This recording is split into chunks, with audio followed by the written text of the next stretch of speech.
Okie dokie. Hey there, Facebook. Hopefully people will join.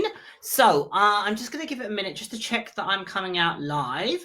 And hopefully my guests will join me soon. So give me a second whilst I... Let's make sure. All good. All right. So welcome. So I thought I'd jump on and do a live session to talk about the Bad Dog Academy. Firstly, I want to thank everybody for their kind comments and feedback about the show. And I have two special guests that are going to join me. Let me add them now. Sean Brown and the wonderful Joe Pay. Hello, both. How are you? Can you hear me, guys? Yeah. There we go. Excellent. All good. So welcome those. Hopefully we've got people joining. Let's just see. Excellent. So people are trickling in. So thank you both for jumping on board. So first episode, series 2, woo, went off a long time ago now, 18 months ago. Was it 18 months ago? Yeah. I think it was it September 23? September 23. Yeah. So it seems like a few years ago. So, pardon? You've aged a bit. Yeah, exactly. I looked at that last night and I was like, Jesus Christ. What the hell? What's the hell's happening? It's dealing with all the Ken Corsos that's done it. Pushed me over the edge. Yeah. And Mr. Bollinger. Dealing with Mr. Bolly. Bolly. So great episode, everybody. So obviously we were chatting away as the show was going, and we were obviously super proud because it's been a massive project for us to work on. Unfortunately, Victoria was going to try and join us, but unfortunately she's running her bike conference. I think you're speaking at it, Joe, aren't you? Yeah. So it's Dog Behaviour Conference this weekend. I'm speaking on it tomorrow. Excellent. So, but hopefully Vic will join us next week to talk about each episode. So what we're going to be doing over the 8 weeks that the show's been running or going to be running is to try and get a little catch up post the show to talk about the specific issues that we covered in the show to enlighten people and raise awareness about dog training, dog behavior modification, and specifically the techniques that we used in the show. And if anybody has any questions, feel free to ask, because I know I definitely had questions people asked.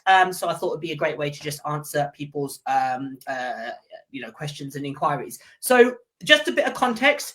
One of the most common questions I know I was asked is how long do we have working with the dog?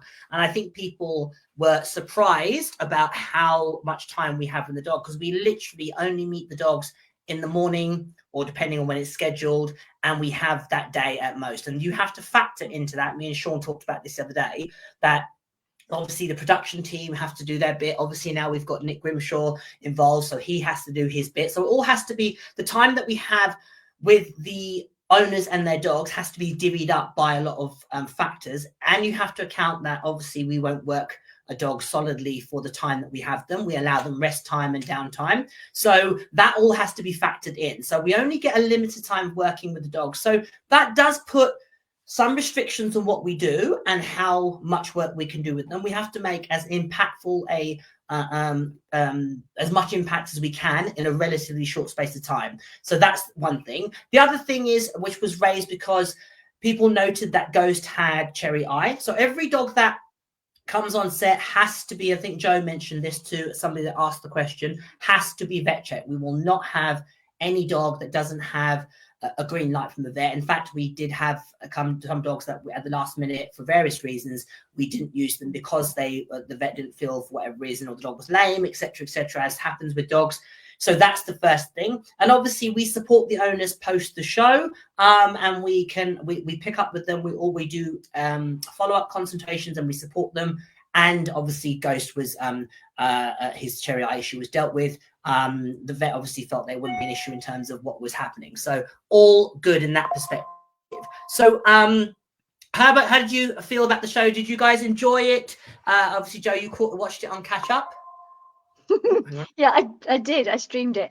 I think it is I just think we should all be so proud, because it's beautiful and it's educational and it's factual and it's positive, and sitting from where we are, knowing that you can hand on heart say that those dogs were looked after so beautifully. And this is what I think, you know, people don't appreciate, the work that goes on behind the scenes in making sure the dog's comfort is paramount, that the dog feels safe, that the dog feels comfortable, that the environment is set up to make that dog as successful as possible. So to be able to, hand on heart, look back at that and know what was going on behind the scenes to make sure those dogs were safe and well and happy and having a good time. Yeah, it feels really good that you can make something so pretty and beautiful with all of that stuff going on behind it that you're just unaware of. Absolutely. How about you, Sean? Were you sitting there with your popcorn? Yeah, no, it was brilliant. I think the big thing is with what we were doing on it is the new format. I think is great, and it's got a really nice feel to it. And the training that we're doing, it's real. So the progression that you're seeing in the dog and where they get to with the dog, that is actually real. And then, like Kamal says, they'll then go home, and we'll then do a follow-up consultation to progress that. People that have trained a lot, they know we could fudge it through if we wanted to, and we could make things look like closer, or we could edit stuff, but we don't. Everything you're seeing is real, and you're seeing the scale of the severity of the dog. And I got asked a lot about the people wanted to see more training and what we did with it. And actually, with Ghost, a lot of the time when Kamal was doing the talking, I was kind of just doing enrichment-y stuff with Ghost, and then I got to where I could feed them, then I got to where I could stroke them. And then when we actually were doing the case, we actually handled Ghost as well. And you don't see this on the show, and stuff that the owners were doing, you kind of seeing like snapshots, and you have to snapshot it a bit. And I think one of the big challenges is, obviously we're good handlers, and we would I think at one point, Kamal, or I think it was me actually, the drill that she's doing with the mannequins, I actually did it with Ghost to show her that it was possible to be done. And then we gave, so she had a go, then I did it, and then we gave it back. And obviously for the storyline, you guys don't see that. And I think one of the challenges that we forget is it's these handlers are learning for like a few hours and then getting tested on it for the show. And so some of what you see about, like, when you watch it, you might go, oh, it's a bit messy and a bit rugged, but the dogs was pretty good at it. It's then we're trying to get the handlers up to speed. And obviously that's really well showcased with Mr. Bollinger and the Bolly. Yeah. Because we are literally, when the people are put back with the dogs, that's the first time literally that they are brought back. So what generally happens, as we explained, is the dog is given to the trainer. The trainer in our pairings, in Joe's case, she worked with the dog and the owner. She had both of those because there was a slightly different structure.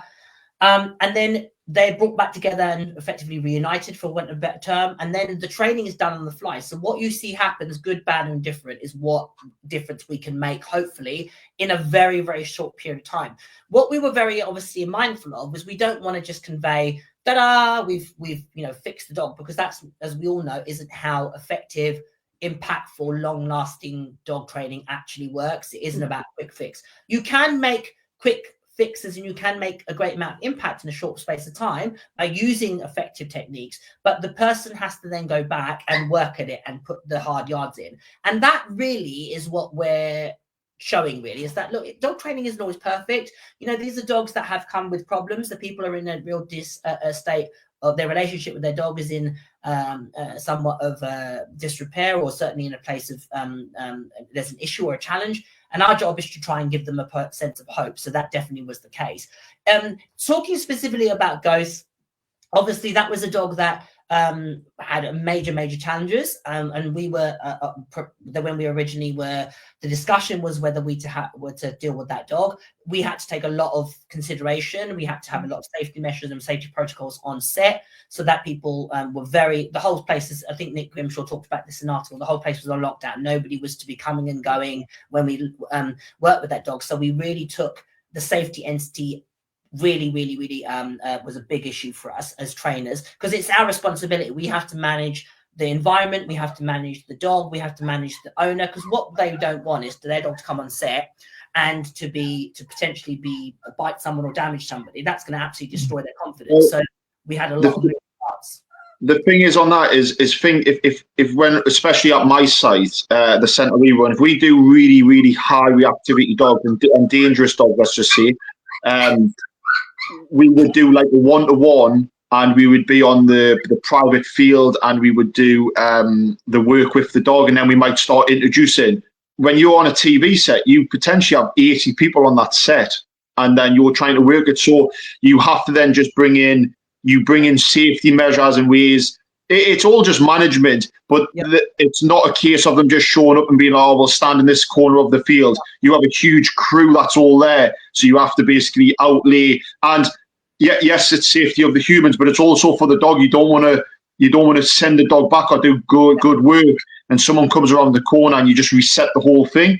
So there's quite a lot that has to go into it just to be able to complete the day of training really successfully. And I think that's kind of with Ghost, that's exactly the reason why you can't see as much of the physical training happening, because with some of the dogs we were working with, like with Mr. Bollinger, didn't matter who was around him. We could have 20 cameramen getting him from every angle, seeing everything you do. But like last season with Marvin, this season with Ghost, those dogs are so precious, and the time we have is so precious. You can't risk a random drop of piece of equipment or someone tripping like that. The freedom field we have, I don't know how you were running through that, Sean, because that place was like this. Like, with my little legs, I had no chance of running in that field. So it's love. And I think in some of the other cases that we've got coming up, no spoilers, but you do see more of the hands-on training because it's safer to do that. But with Ghost, we just had to preserve him and his family and make sure that day is worthwhile, and they've got a nice positive takeaway from it. You can't risk the kind of integrity of the dog and the family's safety. Absolutely. So a common this obviously having dogs with that type of disposition or that breed characteristics, one of the things that I think that often we as reinforcement-based dog trainers are thrown in our direction is, oh, well, you only deal with the little pink and fluffy dogs. And obviously that dog was a more extreme case, a big, powerful dog, a specific breed that are very guardy by nature. They're very loyal to their family, but, you know, everybody else is foe in comparison to the people that they have in their inner circle. The irony is that we've all dealt with those dogs. Yeah, then it's not like that was, you know, a dog that's not the first dog of that type that Sean and I have dealt with, and Joe's had one that she's dealt with. I know Puppy recently she's had specifically. So tips to help people with that type of dogs. What do you have any tips, Sean? What would you say? I would start with the house and get some really work on your impulse control. Enrichment, the reason that's big is when you're looking to go outside with these type of breeds, make sure they're in the right mindset. But in the house, just look at your boundary work and things like sits and stays and cues to give you basic control and eye contact. And then when you're out and about on a walk with them, depending on what you're working on, because it could be a range of different things, especially with Ghost, where he's kind of like designed really to think for himself. The owners, the biggest problem they had is they just weren't giving him any information, and then he was thinking for himself, and his genetic breeding is to guard you. So he was doing, like you see on the show, he's doing exactly what he should do, and actually he was then getting some sort of reinforcement for it, and it was really messy. So clear communication of what you want that dog to do. If it's you want them to check in with you and then you want them to move on with you, then really reinforce that. And if that is the chain you're going to do it in your house, do it in your garden, then do it as soon as you leave. Don't just go, oh, well, we won't practice it, and then I'm going to go and try and go past 10 dogs and try and practice it. Give yourself little wins, and basically create the blueprint to then pass over. But I mean, I worked with a lot of staffies. I've always had like Rottweilers and Shepherds and all these big dogs, and you've got to get away from the factor of trying to handle them with strength and power. As soon as you're doing that, you start to put other things in, other factors start to come into it. Give yourself the chance of where you're thinking, really, you don't have to use the lead. It's all going through communication. And then the odd time, because it will happen, you'll lose them. You will have to use the lead, or you might have to redirect them a little bit. The severity of it is so much more less than what it can be. Yeah. How about you, Joe? Any tips for anybody with that type of dog that's struggling? Yeah, I mean, I know I've only got a really positive case study of one, but it's a case, nonetheless, we've got a brilliant outcome. So I think the first thing is to really do your breed research, understand what you are getting, and research the place that you get it from. Like Kamal, I've been talking to you about puppy, and because I'm doing that right now. So look at the lines that you're getting your puppy from. If you can, look at the progeny, look at the other offspring and the other dogs that are related to these dogs that you want, because a very high percentage of behavior has a genetic component. It's not just what they learn. So really do your research. Be prepared to wait. Don't be impatient. I want a puppy now. Wait for the right dog. Really important. And again, I'm finding that right now. I've got to wait. And I don't want to wait. Just on that, Joe, sorry to jump in. That's a great point, because waiting for the right dog is, say for a collier example, some people want really high drive, like Kamal competes and stuff like that. Whereas I would be more of like a formy type of one. I might want one that can be a little bit more independent and just roam around. And then some people want ones that are more in a house environment, in a cuddly. Yeah, they're still energetic, but they're not to the extremes. So, do you know what I mean? Really think about the background that they come, because if you like Ghost, there will be defensive that do a lot of protective work, breeding lines down there, and if you're not doing that sort of work, you don't want them, because they're at the higher level of that protection. You want basically domestic. You want the most chilled out, placid kind of course that you can do. I know we're going off on a bit of a tangent with this, but that's a really good point, because when I look at the Corso that I've worked with, Dennis, and like I said, I know it's only a study of one, so please don't shoot me for that, but like we don't get them much up here, kind of northwest, Greater Manchester. I don't see them very much, but Dennis is built very differently from Ghost. His limbs are heavier set. His head is wider. His shoulders are wider. He's a big dog. He's a strong dog. Whereas, and I've known him since he was 8 weeks old. So I've seen him through that phase that we knew Ghost in, that kind of lanky teenage stage. And he had a bit of that, but his appearance is very, very different. So like we have with our sheepdogs or our cockers or our Labradors, you're going to get all the breeds. You have different types, definitely. You do. So I think research is important. And what we've found with Dennis is that we carefully socialized him from day one with safe, calm adult dogs, safe, calm people. Dawn is my build, so I'm not a big person, and Dennis wears a nice wide collar, a leather collar for his ID tag, and he wears a branded harness that I quite like, because I recommended it as he was a puppy. So there's no muscle involved. Dawn is like, she's 8 stone wet through. There's no way she's holding that dog back. But he's been with us. He's been given really careful socialization at the right ages, even less socialization at the right ages. Absolutely. Clear boundaries, really clear guidelines and boundaries. And she's been consistent. He has been coming every single week since he was 8 weeks old, and he's 3 now. Wow. And he's a stooge dog for me. When I've got a reactive dog, the dog I call on is Dennis.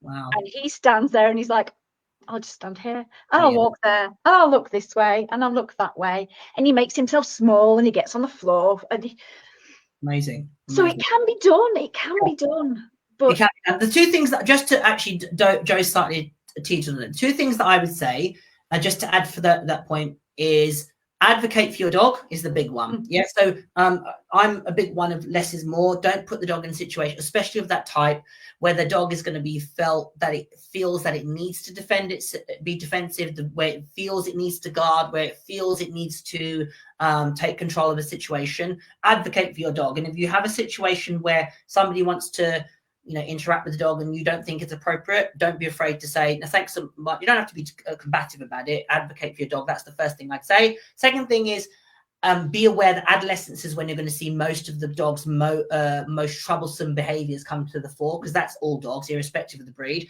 And that's when you need to really button down the hatches and put most of the work in. Obviously, Ghost was an adolescent as well. So that's part and parcel of the process and the journey. And I would say less is definitely more. That's when you really need to pull back from overexposure to environments beyond your control, which I know for a lot of people is difficult, but that means where you need to take that step back and not take him to the local park where there's, X amount of dogs that are going to be inappropriate and he's going to be triggered or she's going to be triggered. And before you know it, you have a lifetime of problems with that dog. So that's the things I'd certainly add. So obviously feel free to ask any questions about that type of dog. If you know somebody, have a dog of that type, or just want guidance, feel free to ask. So the other case obviously that we looked at, or the other case that we had on the show last night, was the 5 Chihuahuas, which Vic dealt with. And that was really dogs that were incessantly barking, was what the people came to the show believing it was. But actually, as we unpacked it, there was obviously, as with all the cases, more going on. So any thoughts about that one? Sean, what was your thoughts? Don't get that many Chihuahuas. No, I mean the Chihuahuas, actually for Vic is a really difficult case because they're very difficult to really train all at once, and the time is against her. Them Chihuahuas, anybody that has multi-dog households, even if it's 2 to 20, doesn't really matter. Them Chihuahuas I would individually train, because they had no manners, no boundaries. They were kind of doing what they want. Then some were fighting, and they had no control. They had no communication to the dogs. They had no way to put them onto a boundary, to calm them down, to get them down, to put them in control positions. And then what that means is essentially when it all fires off, you are just managing. You're basically just trying to handle the dogs to manage them. So really, not so much Chihuahua specific is multi-dog households is if you're getting problems, try and train them individually and then bring them back together and then work on that in incremental steps is always the kind of best way. And I mean, with the barking and stuff, the thing is they were trainable. I don't think I think they just had free rein. I think that would be one of sort of just free rein, and I think they would have had some sort of problem, but maybe less severity, even if they had one of them. Yeah. Just the core foundation of what was happening was missing for all of the dogs, really. Yeah. Any thoughts, Joe?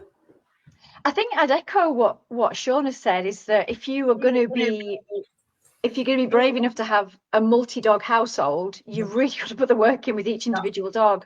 I don't, the way I look at it, if I'm getting one dog, I want that dog to not be still a work in progress. I want that dog to be easy to live with and pleasant before I add another. Yeah.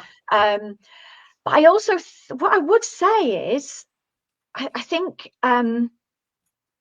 they've got away, and it doesn't feel like it, but I think they got away quite lightly because there was so much manhandling done of those dogs that were really up close in their faces. Yeah. Kudos for the dogs. They didn't bite anybody. Yeah. Like, if you kept grabbing me when I'm there having a word with my sister and telling her what I think, and she can get away from my dinner and get off my man, and you then get hold of me, I am going to turn around and give you a bite. Yeah. So kudos to them that, it could have been worse. Yeah. It could have been a lot worse than it was, which, silver lining. Yeah, definitely. The things obviously that come out of that case was you had multi-dog household, and you also had siblings where the person obviously had siblings that they kept. So I've had that experience. I mean, I have a multi-dog household and I've had siblings from litters.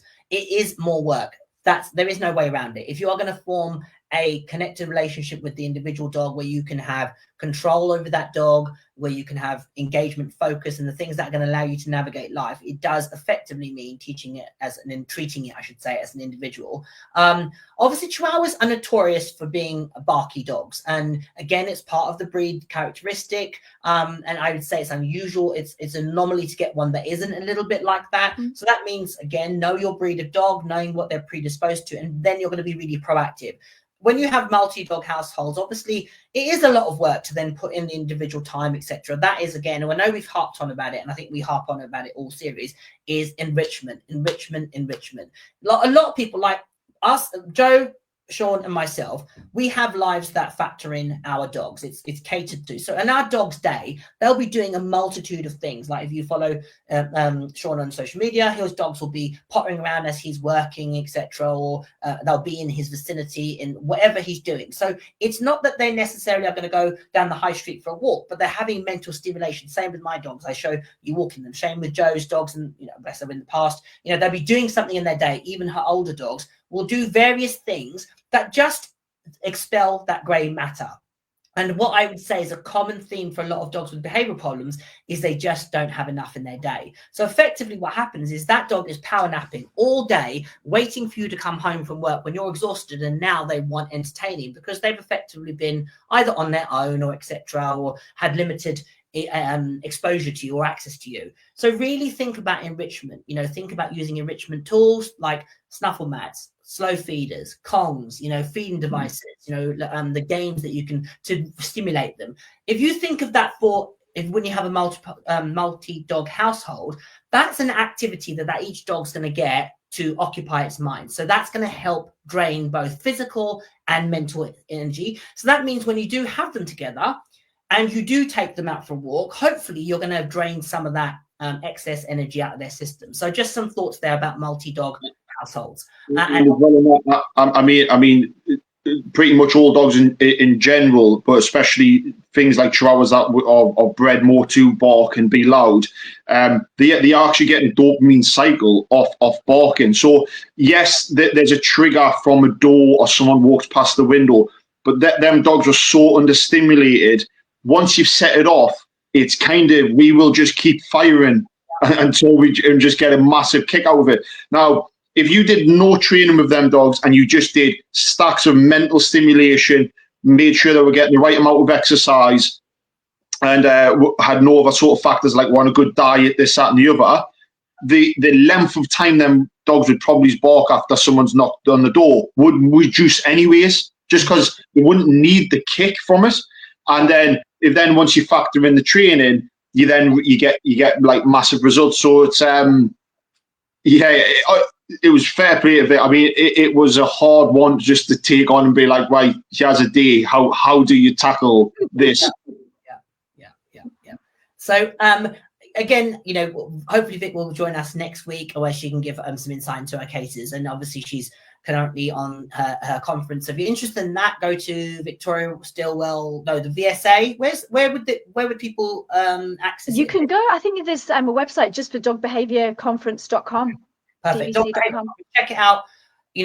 Great speakers on there. Obviously Joe's on there. I've spoken on there in the past. She's had some amazing people present. So really, really great course. So the final dog of the day that we had yesterday was Mr. Bollinger, an absolutely adorable he was 8-9 months old puppy, and he was doing what so many puppies do, which is subscribing to the optional extra of recall. He thought, no, do you know what, I'm not going to have that in my itinerary anymore, which is standard practice for most dogs. And hopefully what came across was his owner was in a predicament that so many people are.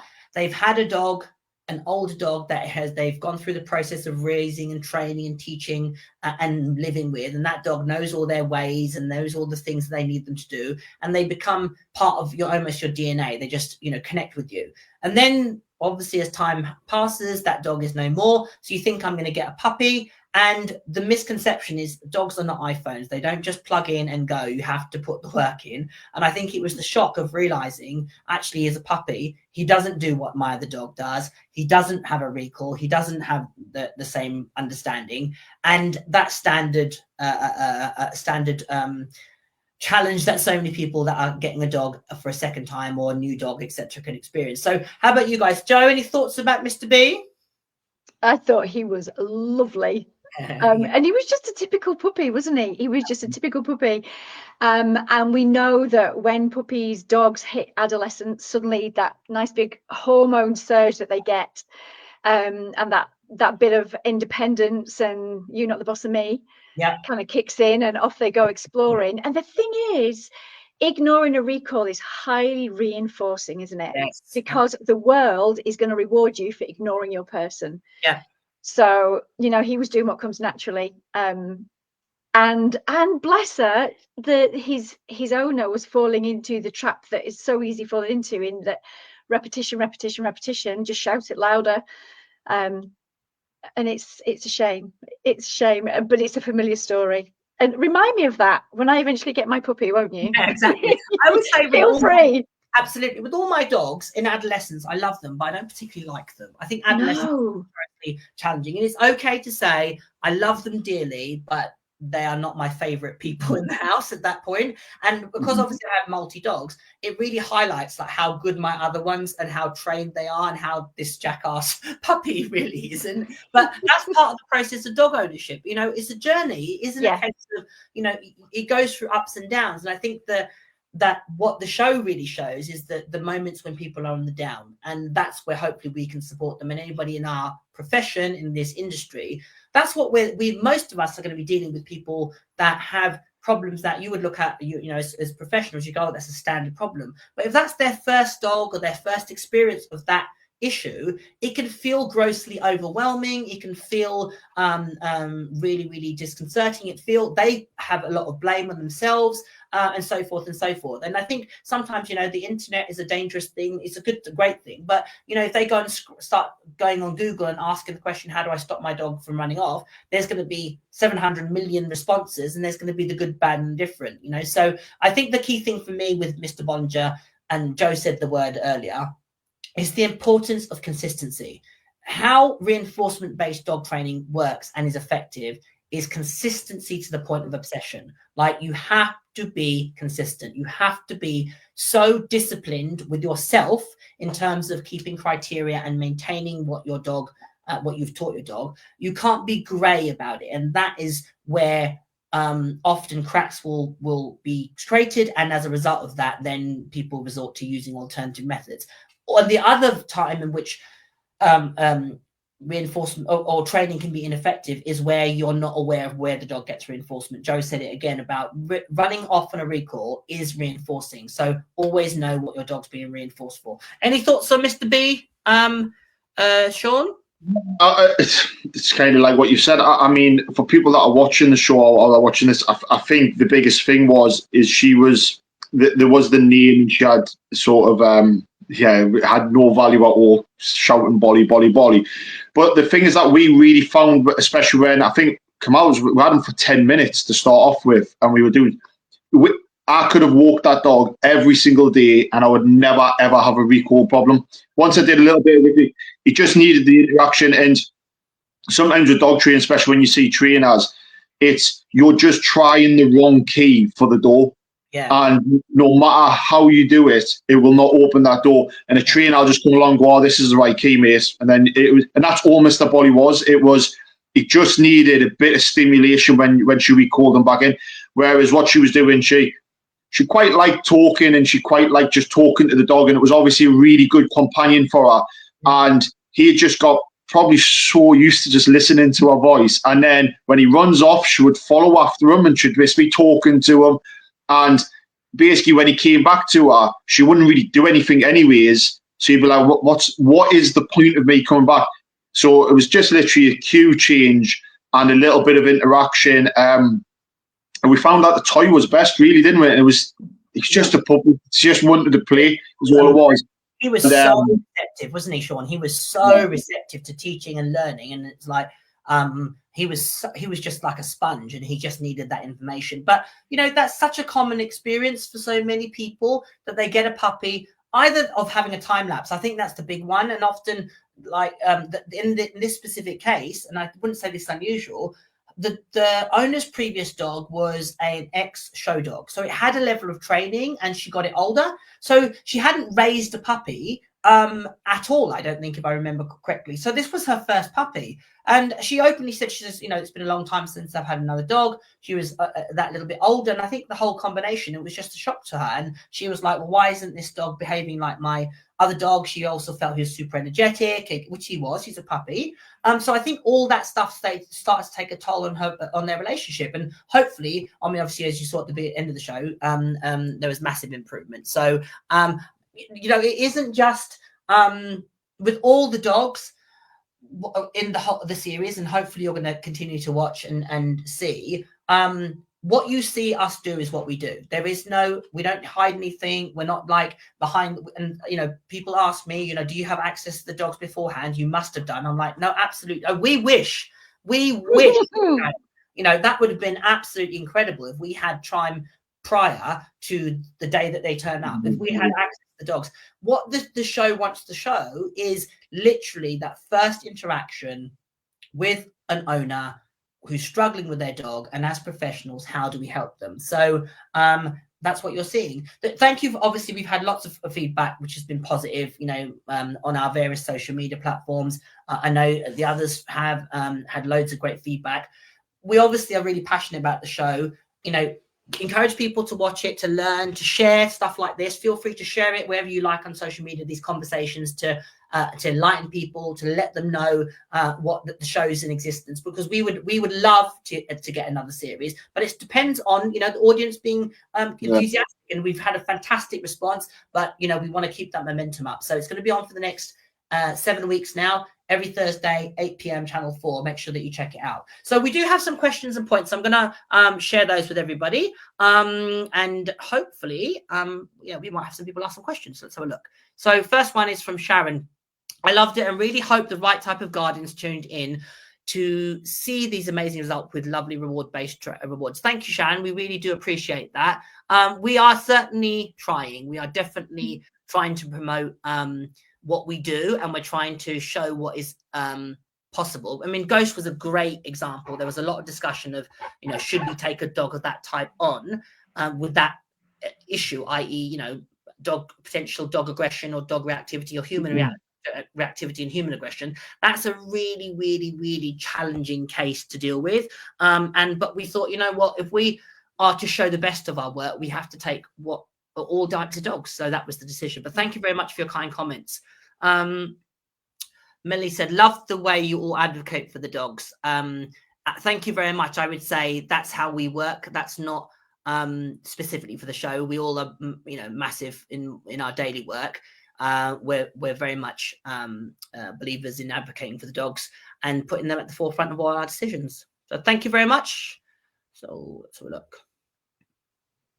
Rachel said, I really like the non-judgmental way you talk to the owners. Absolutely. You know, I think that it'll be interesting to hear Joe and Sean's thoughts. My feeling on it is that they're coming to us from a position of vulnerability. They are trying desperately to do the right thing. Nobody came on the show like to be, you know, combative or being difficult. And even if they were defensive, it was probably from a place of frustration and exasperation, as opposed to taking it being personal. So, you know, we hope that we weren't judgmental, and hope that we started a dialogue. Any thoughts, you guys, on that one? The thing is, I always think is, I mean, how many things do we get in our life that we're not an expert on? Do you know what I mean? I don't buy a laptop and I'm an expert. I don't have a phone and I'm like, I don't have a truck and I go, oh, I can repair everything on that truck. And so it's yes, people have bought dogs and it's a responsibility, but they aren't experts. And sometimes, you know what I mean, like your car breaks down, or you do something a little bit wrong and you need help with it. It's the same for the dogs. If anything, I think it's a really good space where people can, no matter what they've done and what they've messed up on, they feel that they can come and talk to you and come and talk to trainers to gain help, because that's what we want. We don't want head in the sand or where these dogs get ditched into kennels or left some. We want to try and help these dogs, and people that feel that they can come and speak to you for help is the biggest thing, really. Yeah, absolutely. So another question here was, out of interest, why didn't you show working with ghosts? It was really down to time, Sharon. So obviously the show format changed in that we now have 3 cases per episode rather than 2. So that means that from an editing point of view, from a production point of view, you have to try and condense the story into one that tells the story, covers the relevant points, gets the learning across, but in a relatively short space of time. I mean, you could have easily done a whole episode on a dog like Ghost easily. To be fair, every dog that we've covered, you could literally you could follow the trainer for the whole day. Yeah, that you're with the dog, and you'd still be interested to watch more. Yeah, definitely. I think it's that balance between the entertainment side and the die-hard sort of dog training side. And you know, if we get enough support and we get enough views and we then get a season 3, that balance might be off. If everybody's saying that they want more training and see more of the training, season 3 it will show more training. It is just we've got to launch something, and this is what the producers felt would be the best. And you know what will come out of it, it'll come out of it.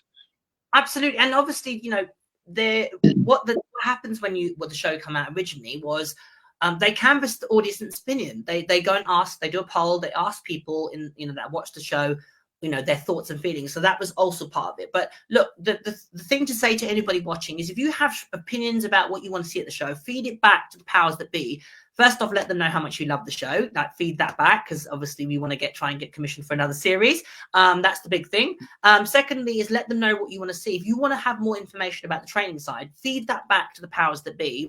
Go on email, send an email to Channel 4, give them your thoughts, and it will trickle hopefully up the process at the chain of command, and hopefully it'll make some change. We definitely have thoughts about what we'd love to see, and we would love to showcase more dog training, but we have to also balance that out with the show to entertain people. So it's always a fine line. But as I said, feed it back, let people know what you think. Okay. Do you know if owners decide to muzzle train Ghost? Yes, they did. They did also implement some protocols in the house. Just trying to think, really, it was literally 18 months ago. So they taught him to accept a muzzle that they used if and when they felt needed, but they also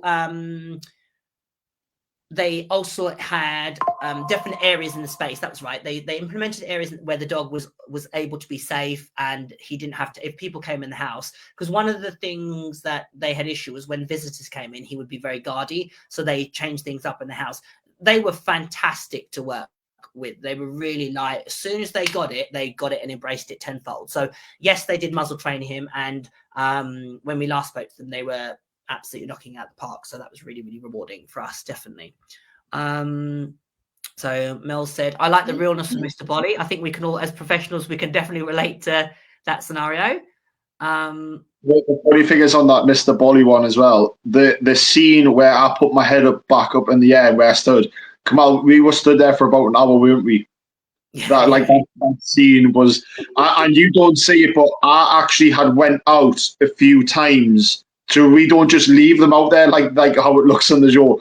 We went out and we went through it again with, and then I would do it, and then we would come back in and try and get the shot, and she would go back to just see Mr. Bolly, and it was a fun. Weren't we running out of light? We're like, we had to get the shot, and it was crackers with that one. Yeah. Great episode. I can't say, but just want to say that particularly the Chihuahuas, it's how most deal with that type of issue, shouting and telling off. So hopefully that will filter through. Yeah, absolutely. I think a lot of people get frustrated, and there is other messaging out there that says that approach works. We know that it doesn't. It's ineffective, and we're hopefully showing alternatives. And that's really what the show for us is all about, showing what can be done. So keep tuning in, and hopefully over the next 7 weeks now, or you're going to see some real impactful change. So let's have a look. Next one. Okay, why wasn't Ghost Cherry Eye mentioned? An opportunity to show people This is that one is purely just editing time. Yeah. We said. I was just going to say we tried to get in as well. So every dog before they come in would have a vet check at home, and then we would also vet check them for if that was part of the behaviour side of it. So say if it's especially dogs that are reactive, pain is a big factor that can be linked to it. It's just honestly it's the editing time. It's how many, like we got a little bit in on ghosts about where we put them in a new harness. But even stuff like that we've got to choose what they could put in and ultimately produce as otherwise you just run out of time. Absolutely. I mean, it's always a balance, because we would cover things, we would go into, like for example, house setup, daily routine, enrichment feeding, exercise. We would go through the whole, we treat this like a consult with a client, and we cover a lot of ground in that consult. But from a television point of view, if we did that for every single case, not only would the power of the messaging be lost because it's just repetition, the other entity would be that for some of them, that's not the main storyline. The main storyline is, and whatever it might be, for example, with Ghost, it was about the breed and understanding who and what he is, and that the story behind it was that his onad had an experience which then shaped her thinking about the dog that she wanted, and so forth and so forth. So that was the more powerful message to come across. So again, it's always about balancing out the perspective of the dog trainer's eyes and that of the Joe public, and it's always that trying to find the balance in each of the stories. So that was all it was. But as I said, great point to be raised, and the fact that you picked up is excellent. And yes, it's absolutely something that pain, physical impact, or physical issue should definitely be at the first thought of anybody's mind when dealing with any behavioural challenge. But yes, well, good spot. His cherry eye wasn't causing him any pain, and I think Kamal, by the time you did your Zoom, it had been sorted. Yeah. They're great on. Yeah. What I would just add on that as well is that the process of applying to the show, and the way that we go through and look at dogs and look at behaviour cases and look at what underlying causes there will be, the number of dogs that didn't feature on the show due to the fact that we recognised that actually the behaviour was due to a health complaint or a pain issue, and it wasn't a training issue. There are a lot of those. There are an awful lot of those that it was not appropriate because the training was not a training issue. Yeah, absolutely. Okay, let's have a look at the what's the next question? So, agreed. All and any multi-dog household need individual training. My first port call is they learn and respond to their own names. Absolutely, great advice. I also teach my dogs in a multi-dog household a generic cue to get everybody back. My cue, it's not very original. It's dogs. I don't know how I came up with that one, but when I shout dogs, that's my legal cue. Genius. Yeah, I know. It is. I think I might patent it. When I shout dogs, everybody comes back. I might do next time round. I might change my next lot of dogs to cats and see what happens. Shout cat and everybody coming back, just for some irony and humour. Okay. A bit late with this, but will the fully available to rewatch? Yes. So I think somebody put on there. I think it might have been Esther. The show is available on Catch Up on Channel 4. Just go to Channel 4. I think you have to subscribe. Once you've got an account, you can watch the episode and definitely watch that, because again, that all helps the show, the powers that be. Channel 4 realize actually the show is popular. People do want to see it. They enjoyed it, because that at the end of the day, it's a business. You have to, take that into consideration. The response we've had has been fantastic, but we really want to gain more momentum. We want to promote the show, not just about us, having another stint on television. And that's not what it's about for any of us. It's about the messaging. What we want to show, what is possible using the methods that we all subscribe to. So hopefully everybody will jump on board. So feel free to share this live and into the lives that we do throughout anywhere and everywhere you choose. Okay. Okay. Joe said resource guarding with multiple households with treats. I'm not sure. I think there was a follow-up. I'm just going to see if there's a follow-up. So, Joe, I'm not sure what the issue is, but as somebody that has a multi-household dog household, I teach very young that, when my dog's named, the dog's giving an individual treat. So it'll be Bob, Jim, Fido, etc. That's one thing. My dogs are obviously they live together, nobody's separated. Obviously if there's hormones, it might be slightly different. If there's a girl that's in season, that might be different, but generally speaking, my dogs are all together. They taught very early to be in their crate, and that becomes their safe space when I bring a new dog in, and then they integrated amongst my other dogs. They all understand to be on a bed, so I can feed them all. My dogs are all fed communally all together, and that's where we start that process. It's obviously an education point of view. It's about teaching them a boundary, teaching the when they're young to remain in that boundary, building value for the boundary so they want to stay in their crate, then getting them comfortable with maybe 1 or 2 dogs and building it up. So but it's definitely, do we think that the dog, is this 2 dogs that are like, if you feed them one, it's going up the other dog? So if you are watching, if you can give us a little bit more info. Just on that as well, do with the individual dogs. So when you're feeding them, make sure they're not do like a gentle, so they're not snapping out of your hand. And try and do some impulse work where you can then drop the food on the floor, and they're not like, as soon as something hits the floor, they're jumping on it. And then what that helps do is it means when you're getting treats out to feed them, their frame of mind that they're in a calmer, more controlled frame of mind, rather than this sort of heightened competitive sort of frame of mind. Because when they're thinking like that, you are more likely that they'll essentially compete really, and they'll try and protect it, or they're a bit more rash, let's say. Yeah, absolutely. So Melanie said, we need another series. You're also positive. Thank you very much, Melanie. So again, let the powers that be know, put it on, share it, this stuff on social media, tell people about it, let friends and family know. And the more interest that we get, the better off we will be to try and sort of get that hopefully another series, but you never know.